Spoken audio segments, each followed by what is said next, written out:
Yeah, Because I yeah, think, especially in the infantry community, and those warriors and salt dogs and all that stuff, like there's an image to hold, and that's that you are impenetrable, like nothing can defeat you. But yeah, I think what I my own process through struggling with my own, I don't want to get too deep in all that because that's not really important. What's important is the process of recovery, and how to get yourself out of just having a bad day and you can't get out of your head. yeah. So you need to be able to get out of your head and change your mindset, and that's why, um, like, I'm using this as an example. I've used my own social media, this website, everything to start with myself as an example, with really open up. Because I mean, I'll be honest with you, dude. Like, my Afghan deployment wasn't that bad. Like, I never took direct fire, I never returned fire, no small arms fire, anything like that. It was just a few IDF, couple explosions outside the gate, and then I mean, that's about it. Saw a few IED casualties from the A&A side, but like nothing compared to the amount of stories and footage and all that stuff I've saw since I've decided to join the military and become a Marine and go to combat and do all that stuff. But my experience fell far short of that, and my struggle wasn't necessarily with that. It was just trying to process, because the military, it's a rigid process from turning yourself into a civilian to a United States Marine, or in the Navy, Army. I mean, it's all a rigid process, and they Very read. quick, and there's no time to process it either, too. Right, right. And something that I've noticed in my recovery is that I try to assimilate back into my old civilian life, and there was a disconnect there, and I treated that, or I wasn't managing that disconnect correctly, because instead of mentally trying to process it in a positive way, let it out, like you said, you like to woodwork, trying to find that, like I turned to alcohol. I eventually turned it into drugs, and I think that's an epidemic that we're seeing, because I was too afraid to just open up, just to go to anybody and say, "Yo, look, I mean, I'm struggling too. Like, I can't sleep at night. Like, what is that? That shouldn't be happening to me. I should be fine, but it wasn't, and I was terrified just to go to anybody. And I think that's so there's it's a very complex situation, and trying to dissect it, and approach it at every angle is certainly difficult. But I mean, the one thing that's consistent is every single time I talk to a veteran or even active duty, they all can come to the same conclusion, and that's it's all up here, right?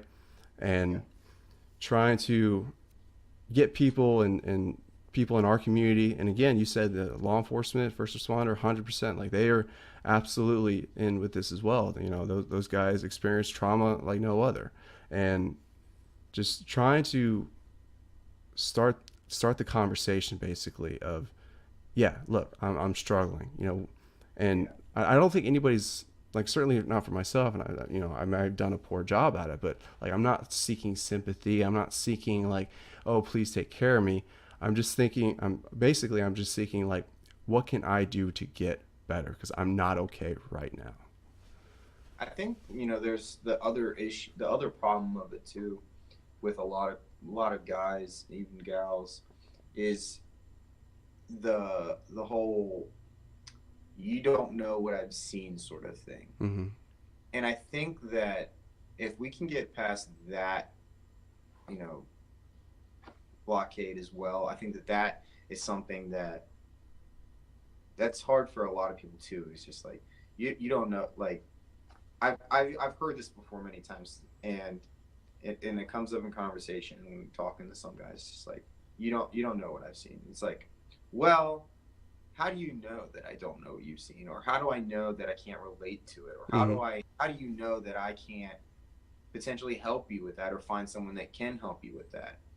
And I think that that's another stumbling block that needs to get fixed as well. Um, and really, what it comes down to is just, again, getting people to open up and talk about it. I Mm. mean, what we're doing right now, I mean, that's we're trying to provide an example of like you and I can talk about it, no problem, you know.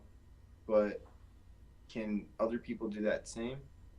Some people can't, Right. and that's why I think that there needs to be an example. And I'm glad that we're doing this because hopefully we can provide that example of just two guys talking about it and getting it out there on the table and sorting it out and telling each other about you know the the things that kind of you fell into drinking and drugs, but you're out of it now, from what I understand, right? Yeah. Yeah. I haven't had a drop. So that's awesome. Other people can do that too. Everyone can do that too, actually. It's just a matter of getting there and Right. figuring, and that's what ultimately I think is the goal, is just trying to get there and help people figure it out. Yeah. And certainly together, and that's why I think. I mean, it just it's hard to swallow the fact that this was a lot easier to execute than it was to process in my mind to hey, go talk to somebody, start a conversation, just break the ice, get a little bit of back and forth, and ultimately see where that leads. And I was so terrified. And you brought up a really good point, is kind of removing that sense of I don't rate. Like, I mean, I get it. I was I was in the infantry. Like, I get it. Like, there's a rating system, and when you're talking, tactics and leadership and all those things, time and experience comes into play. But when it comes to making sure you're physically and mentally good, like, it should not matter. That all that should just go out the window, and that's something that was extremely humbling.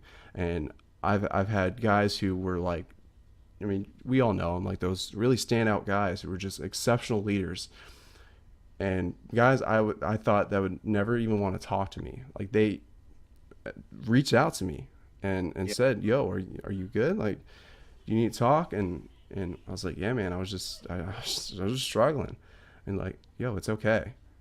Like, you can it, and there's a guy the first episode I did was with first platoon squad leader, and just just a standout guy. And he was like, from his own mouth, he's like, it's not okay to be okay all the time. Like, there's something. we all we all have bad days. We all have struggle with one particular thing or multiple things, and it should be absolutely okay to just start opening up about it. And that's, again, I mean, it's almost redundant that I'm saying it, but like, I'm still trying to ask myself the same questions, like, how do I get this to the person that really needs it? Like, how do I get this message between you and I? And we've had some back end conversation. That's been great. But I think every single person that I've served with, that we've all served with, every existing member of the United States military, law enforcement, or first responder should have that network and that community to be able to fall back to, regardless of separation of distance. Like, you're up in Maryland, right? And I'm down yeah, here in old Florida. But using technology like Google Hangouts, and then like Facebook Messenger, all the back and forth we've had, like, we've been able to establish somewhat of a relationship. And like you said, you left right as I was showing up with First Battalion 7 Marines. So you've been there, done that. You were on your way out, and I was just coming in. And yeah. I had my Sorry I experience. left it. What's that? Sorry, I left it a mess. No, yeah, no, it's all good. And we somehow, by chance, ended up Facebook friends, and I was like, oh, this guy's woodworking, and I've always had a passion for you know like, I think it's the trade skills that are becoming less and less prominent in today's society. And for some reason, I was like, this guy, he's has his own shop, he's working, he's raised in family, but he's doing something that he loves. And like, that just impressed the hell out of me. And I knew as soon as I launched the GoFundMe and you reached out to me and you offered some assistance, I was like, God, like, this guy, really really help me. And I try to absorb as much as you as I could. And you gave me a lot of time, a lot of advice, a lot of effort, and you still have. And it's something that I can't express in words, and anything I can do to tell you how much I appreciate that.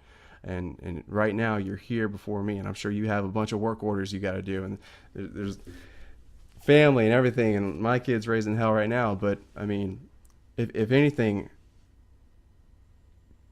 I want our fellow community, our fellow Marines, at the very first part of this, progression of this website is to see this, and to see that, a guy from Animal Company and a guy from Suicide, we're able to meet up and chat and just hash a few things out, but establish that relationship. And it shouldn't matter.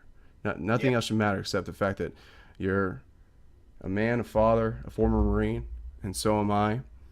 And I was going through a rough patch, man, and you reached out to me when you were the first person, literally the first person to reach out to me. And it's something, man. Dude, I struggle with my emotions a lot, but like it hits home, man. Like you did me a solid, and I want to repay that somehow.